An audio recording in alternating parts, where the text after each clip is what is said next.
എട്ടാം ക്ലാസ്സിൻ്റെ സാമൂഹ്യശാസ്ത്രം class part 2 ആണ്. എല്ലാവർക്കും സ്വാഗതം.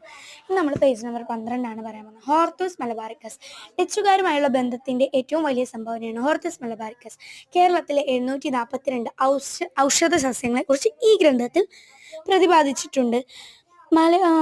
ഡച്ച് ഗവർണറായിരുന്ന ഹെൻറിക് വാൻ റീഡാണ് ഈ കൃതിയുടെ രചനയ്ക്ക് നേതൃത്വം നൽകിയത്. ഈ രചനയ്ക്ക് അദ്ദേഹത്തെ സഹായിച്ചത് ഇ.ടി. അച്യുതൻ എന്ന മലയാളി വൈദ്യനായിരുന്നു.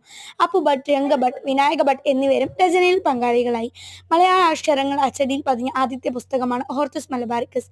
മലയാളം, ഇംഗ്ലീഷ് എന്നീ ഭാഷകളിലേക്ക് ഈ കൃതി വിവർത്തനം ചെയ്തത് ഡോക്ടർ കെ.എസ്. മണിലാലാണ്.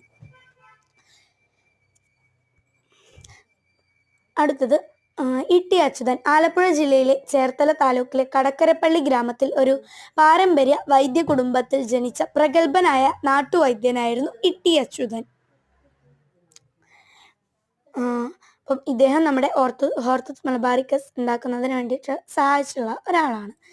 ഇദ്ദേഹത്തിൻ്റെ കൂടെ 3 പങ്കാളികളും ഉണ്ടായിരുന്നു. 3 ഭട്ടുകളായിരുന്നു. ആരൊക്കെയാണ്? അപ്പു ഭട്ട്, രംഗഭട്ട്, വിനായക ഭട്ട്. ഇനി അടുത്തത് ഫ്രഞ്ചുകാർ. ദക്ഷിണേന്ത്യയിൽ ആധിപത്യത്തിനായി ബ്രിട്ടീഷുകാരും ഫ്രഞ്ചുകാരും തമ്മിൽ നടന്ന യുദ്ധങ്ങളായിരുന്നു കർണാട്ടിക് യുദ്ധങ്ങൾ. ഇതിൽ ബ്രിട്ടീഷുകാരാണ് ജയിച്ചത്.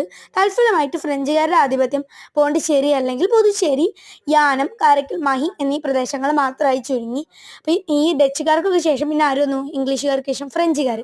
അപ്പം ഇവരെയും ബ്രിട്ടീഷുകാർ തമ്മിൽ നടന്ന യുദ്ധമാണ് കർണാട്ടിക് യുദ്ധങ്ങൾ. എന്താണ് കർണാട്ടിക്? ഇന്നത്തെ തമിഴ്നാടിൻ്റെ ഭൂരിപക്ഷ പ്രദേശങ്ങളും ആന്ധ്രാപ്രദേശിൻ്റെ തെക്കൻ തീരപ്രദേശങ്ങളും ഉൾപ്പെടുന്ന മേഖലയാണ് കർണാട്ടിക്.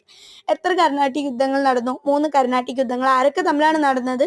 ബ്രിട്ടീഷുകാരും ഫ്രഞ്ചുകാരും തമ്മിൽ ഇന്ത്യയിലെ ആധിപത്യത്തിന് വേണ്ടിയിട്ട് നടന്നിട്ടുള്ള യുദ്ധങ്ങളാണ് കർണാട്ടിക് യുദ്ധങ്ങൾ. അപ്പോൾ ഇനി അടുത്തത് പോർച്ചുഗീസ് അധിനിവേശ പ്രദേശങ്ങൾ കൊച്ചി, ഗോവ, ദാമൻ, ദിയു. ഡച്ച് അധിനിവേശ പ്രദേശങ്ങൾ നാഗപട്ടണം, ബറൗച്ച്, ചിൻസുര, അഹമ്മദാബാദ്.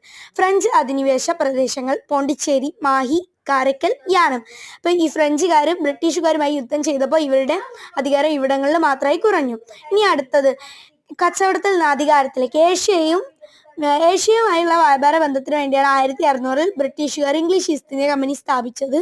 കമ്പനി പ്രതിനിധി ക്യാപ്റ്റൻ വില്യം ഹോക്കിൻസ് അന്നത്തെ മുഗൾ ചക്രവർത്തിയായിരുന്ന ജഹാംഗീറിൽ നിന്നും അനുവാദം വാങ്ങി ഗുജറാത്തിലെ സൂറത്തിൽ ആദ്യ കമ്പനി സ്ഥാപിച്ചു. പിന്നീട് മുംബൈ, ചെന്നൈ, കൊൽക്കത്ത എന്നീ പ്രദേശങ്ങൾ സ്ഥാപിച്ചു. ബ്രിട്ടീഷുകാർ ഇന്ത്യയിൽ രാഷ്ട്രീയ ആധിപത്യം സ്ഥാപിച്ചത് 1757 പ്ലാസി യുദ്ധത്തിലൂടെയാണ്. പിന്നീട്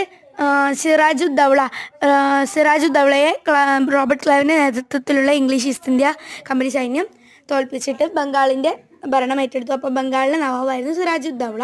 അപ്പോൾ അത്രയുള്ള bye. Thanks for watching. Next വീഡിയോയിൽ കാണാം.